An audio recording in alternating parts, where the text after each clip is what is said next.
my lane fast, call it high speed. I've been working hard, yeah, I've been working nightly. If you think you'll win, ha, nah, likely. I be taking shots, yeah, cold-blooded, icy. Watching numbers grow is what I call sightseeing. In the front row, run it up when they hype me. The following grows, they know how to ignite me. Call me CEO, I've been running right, see. And I ain't playing games, I create my own lane, making pleasure out of pain, turning losses into gains, I'm the boss. Hello guys, magandang araw sa inyo. So nandito ulit tayo sa Vermosa, dito sa Imus, Cavite. So for this video naman po, yan, kita natin na isa pang matinding bike check episode. Kasi kahapon nakita ko to. Kasi nag-ensayo kasi ako kahapon. Tapos nakita ko to. Sabi ko, parang kamukha ng parang kamukha ng setup ng MTB ko na MC Tremor. Yan. So yung nakita ko kasi yung kulay ng frame, yun, naalala ko na kung sino may-ari. Yan. Ito pala yung may-ari, si Idol Dong Tanghai. Yan, kasi nag-message kami, balak talaga niya mag-carbon. Yan.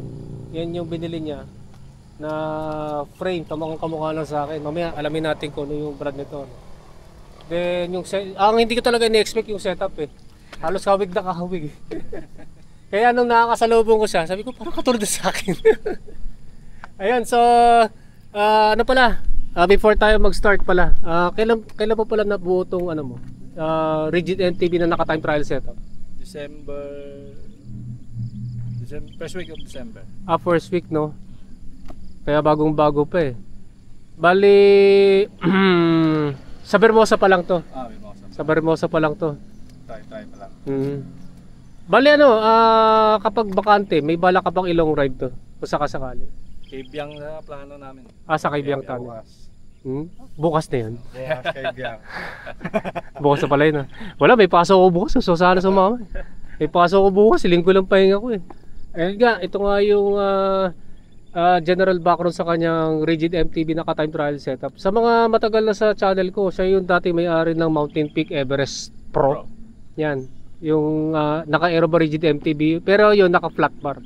Yan naka-type trial na talaga, naka-cockpit.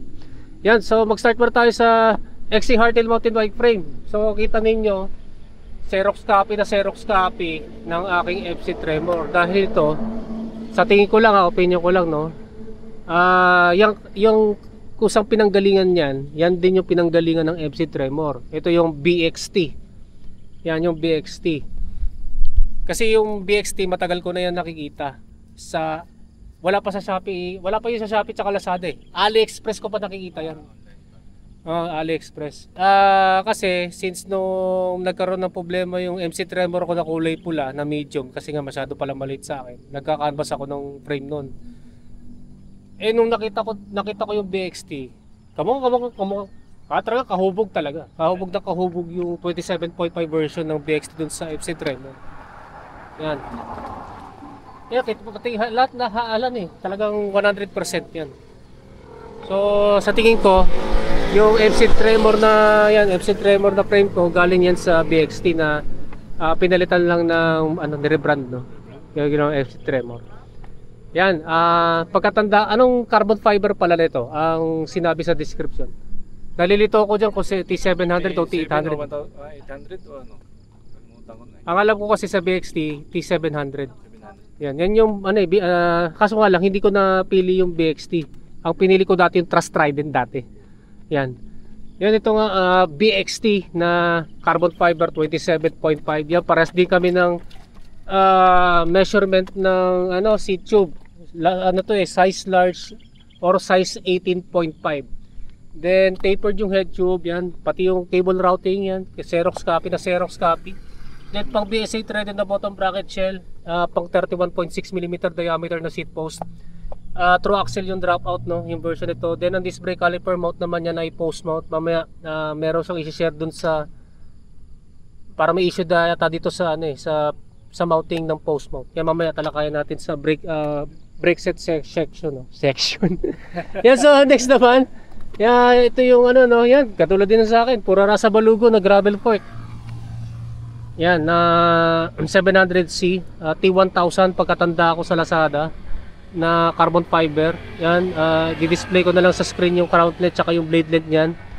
Then yung steerer tube na yan, of course is tapered, no. Ito yung bagong version ng balugo ulit. May butas na. Yung sa akin kasi wala eh.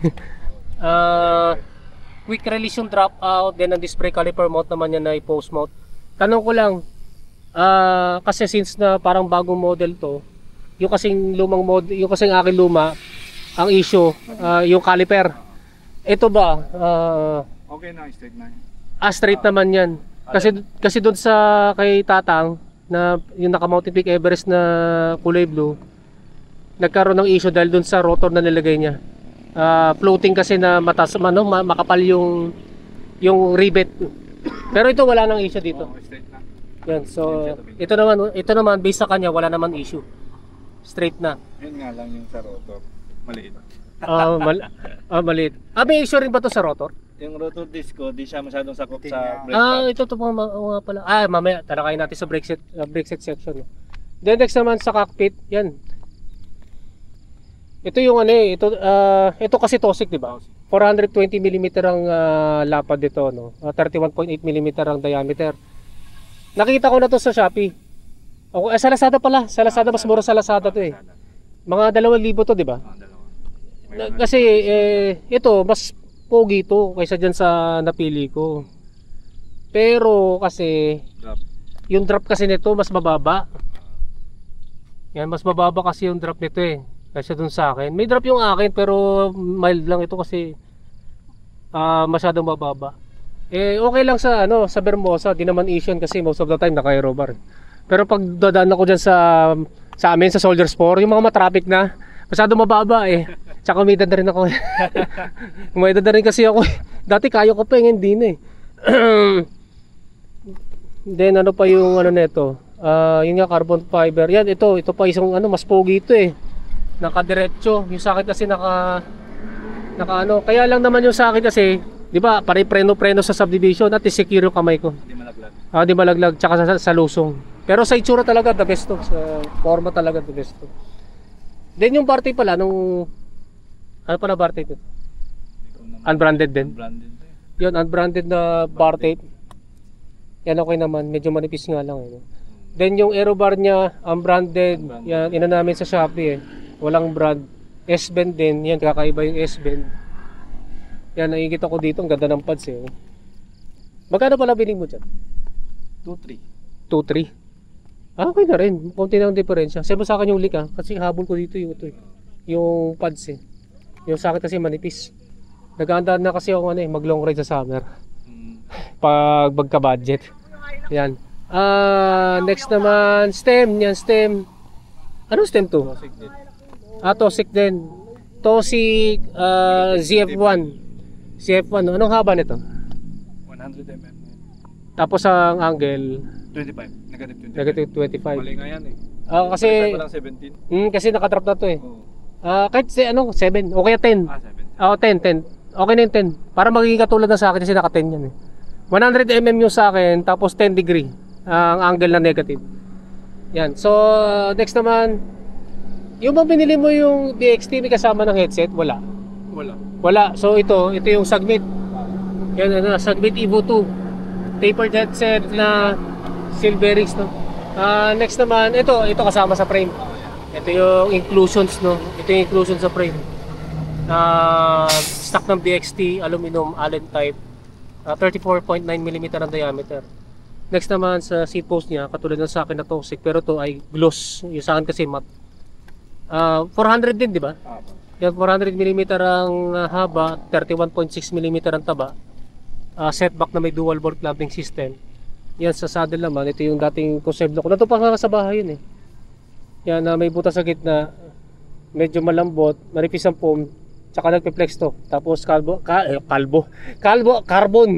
railings. Ano naman yung feedback niya dito sa saddle? Okay naman. Okay naman. Yan. Yung sa akin kasi, simula nung nagganyan ako, nanibago ko eh. Kaya nag-iba ako sa saddle. Pero ito, nung naka-flat bar ako, okay naman yung ganito. Yan, so yan yung sa saddle, no? So proceed naman tayo sa drivetrain. Kakaiba yung sa drivetrain niya. Yan, pero naka 1x setup pa rin doon, no? So wala kayong makikita na front shifter, front derailleur, tsaka extra chain rings. Yung shifter niya, yung katulad yata sa ano ko, no? Anong brand ito? 700. Shimano 105 105. R700. Yan, ito yung ano daw pang folding bike. Pero pwede naman yan sa kahit anong flat bar. Yan. 105 yun. Yung sa akin kasi naka-time trial. Bakit pala bakit tanong ko lang, curious lang ako. Bakit ka hindi nag-opted sa naka-time trial shifter? Mas sanay ako dyan sa ng MTV.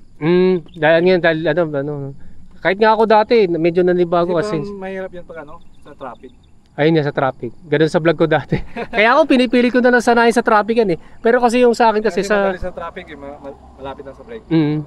Yung sa akin kasi talagang naka lang sa Vermosa Kaya pa-alerto na lang, pabilisan na lang ng kamay. Pero ito, naka flat bar shifter. Yan, para yun nga malapit dito Shifter tsaka Pinila ko na lang ng with lever. adapter. Adapter to. FD adapter to Na 34.9. Tsaka yung itong Okay. series na DIY pala yung adapter nito Ito pala FD adapter. Tapos nandito yung shifter. Bago yun Ayos yun nga, 11 speed, di ba? 11 speed. Then next naman sa crank, yan naka-direct mount na si Idol. Ano po yung crank ninyo? Goldix. GXP na yan. Ito Goldix din. Ano to, baliktad o binaliktad mo? Ganyan talaga. Parang baliktad. Parang baliktad parang baliktad nga. Baliktad nga. Nandun yung tatak Oo nga, baliktad ko. Baliktad nga. Hindi mo napansin ngayon lang din. Mukha kasing baliktad. Goldix na 4080. Yan pares lang sa akin direct mount din. Yan hollow yung hollow yung crank arm. Bali malamang mas magaan to Okay lang yun. Yan. Then ano pala yung bottom bracket nito? Yung stock na lahat na yan ng isang crank. Asang set na to. Set na siya. Asang set na pala to ng Goldix. Kasama na ng Hindi. Siya parang 68 ba yun? 68. Basic 68. Then naman yung sa pedals niya Shimano R540 to F40. na RB clipless pedals. Yung chain na parang baliktad din. Hindi ko makita baliktad din. Ano to? HG601? Parang yan. HG pang 105 kasi yun Shimano HG601 na baliktad kasi wala akong makita tatak na 11 speed. Ito malamang hindi na baliktad to. Pag baliktad din iba sabi ganun Ayan, Shimano 105 din na R7000. Shimano 105 R7000 na 1132. Yan 1132 na RB cassette sprocket. Yan next naman sa kanyang RD yan 105 din na R7000 na 11 speed na nakalaki ng pulley. Mas malaki pa yata ito kasi dun sa akin ano naman ng difference nito para sa'yo? Feedback mo dito kumpara doon sa mga nagamit mong RD na medyo maliliit yung pulley. Shifting. Anong diferensya sa ride? Sa ride din. Sa ride anong pagkakaiba sa experience mo? Mas madali? Smooth. Mas smooth. Yan, so yun yung sa ride train setup na kanyang BXT Pogi-pogi. Yun nga, pogi nga Naka-carbon kasi sana all carbon. Yan sa wheelset naman, ito yung kanyang gulong. Yan. Ito pa na yung gulong, yung Continental Kotak Urban. Yan. Parami na bumibili niya. Kaso lang wala pa rin sa Pilipinas to Puro overseas to 7 days. Pero ito naman, ngayon lang ako nakakita ng 29 by 700 by 47C. Parehas lang sa akin. 700 by 47C. Pero ito, hindi pa yung pa. Tingnan ko may tae. May tae. Malambot pa. Kasi pag kapag lagi mong nasa recommended tire pressure na yan ano pinakalagay ito? Yan 73, medyo lalaki yan katulad sa akin. Ng kalabaw yan Okay lang yan, wag lang okay na kalabaw, damo naman kinakain yun clearance check natin. 27.5 yung frame. Yun nga, 29 by 1.85 to na 700 by 47C. Yan, tingnan natin yung clearance Yan, katulad din sa akin, parehas lang. Mas lumit lang nga lang yung sa akin kasi laging nasa maximum tire pressure Hindi naman. Dadagdagan matagal ko nang ginagawa. Basta wag lang over. Nadagdagan siguro sa akin ng mga 1 to 2 mm ang tire width. Ayun, yan yung clearance dito, no? Sa chainstay sa rear triangle. Dito naman sa balugo, medyo mas malaki dito eh. Kasi malambot lang kasi yung tire pressure. Yan, mas malaki lang yung mas malaki lang to siguro mga 1 mm kaysa dun sa akin. Yan. Kasi yung 29er hanggang 2.0 lang yan eh. Sa 29er na variant. Ito kasi meron pa yata to 50C. Pero to 47C. Then yun nga, next naman sa rim set naman niya. Kasi rim set kasi isa lang naman yung pinanggalingan niya. Aerowick Bronco. Aerowick Bronco na rim set, no, na 29er. Yan, aluminum double wall 28 holes. Yan, spokes and nipples pillar. Then ito 6 poles naman yung 6 poles naman yung hubs niyan na Aerowick Bronco. So i-check natin yung tunog nito, idol, kapag naka-free wheel.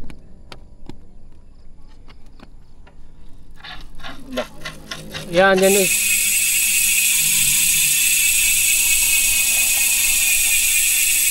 yan yung tunog ng Aerowick Bronco niya, no, na MTB hubs kapag naka-free wheel. Pa-check up mo kay Jello yan. Kasi mukhang hindi rotor. Akala ko dati kanina rotor eh. Kasi pag pinapadyak ka lang nagkakaroon ng ingay. Kasi nung naka-free wheel wala na eh. Then last na lang sa brake set, no. Yan, naka-mechanical disc brake, naka-mechanical disc brake si idol. Ano ba? Kansuk ba to? Oh, Kansuk. Yan, Kansuk na time trial brake lever. Yan, hydraulic brakes. Mechanical pala, mechanical brakes. Then yung disc brake calipers Tektro na mechanical, dual piston C550. yan, C550 yan, Tektro C550 mechanical dual piston, no? Yan sa rotors Shimano RT86 ba to? So, Diorex dito eh. parang artist. Parang RT86 to eh. Ang ito pala, discussan natin yung issue sa kung bakit siya ng 180 kasi 180 to eh. 160 yan? 160 ba? Oo. Ano ba dito yung 180? Papalitan ko pa ng 180. Papalitan ng 180. Kasi sure na siya eh. Okay, akala ko naka 180 siya, ngayon currently pala 160mm. Tapos Kita ko issue eh. floating and ball type disc brake rotors. Ano nga pala yung naging issue nito? Yung brake pads, dulo lang yung dulo lang nakapit eh. Masyadong malapit. Oo, malapit. Eh kasi dahil sa design nito. Okay. Malamang sa design nito mamaya pagkatapos ng video pagtabihin natin. Oo nga. Yan. Parang naka-design to sa 180 eh. Itong nakaliper na. Feeling ko pang 180 to. Oo nga eh. Feeling ko pang 160 180. yung nabili ko. Yan din, ganun din. Mali. Mali baka mali lang nabili mong caliper. Parang naka-design to sa pang gravel bike na 160. Akala ko kasi 160 eh, wala. Diyan na. Ayan. Palit 180. Palit 180. Yan, yan palang niyan. Ang issue niya, no, papalitan lang ng 180 diameter. Yan yung BXT niya, no. Magkano pala total damage ito? Yung cost pala. Abo na 50. 50k. Malaki-laki rin no. Carbon naman kasi. Pero sa carbon, mura na yun sa carbon fiber. Yan, so ito nga guys, ito nga yung BXT air bar, naka time trial setup na rigid MTB ni Idol Tong Tanghai. Yan, so that's it for this video. So kung meron tayo regarding to sa kanyang aero bar rigid MTB, comment na rin lang nyo sa comment section down below. So Idol, mag-shoutout ka. Shout out sa lahat ng bikers 7 miles Ayun, Ride so safe. okay naman. Hello sa lahat. Yan, so akala ko di kami matutuloy kasi pag alis ko umuulan. Tinuloy ko kasi nakita ko pero medyo maliwanag dito. Buti na lang na tinuloy ko. Yan, so yan, buti na, bike check ko na to. So maraming salamat sa inyong panonood. And don't forget to subscribe sa aking YouTube channel. Pakiclick na lang yung bell notification button para matotally notify kayo. Yan guys, maraming salamat sa inyo and ride safe po sa inyo.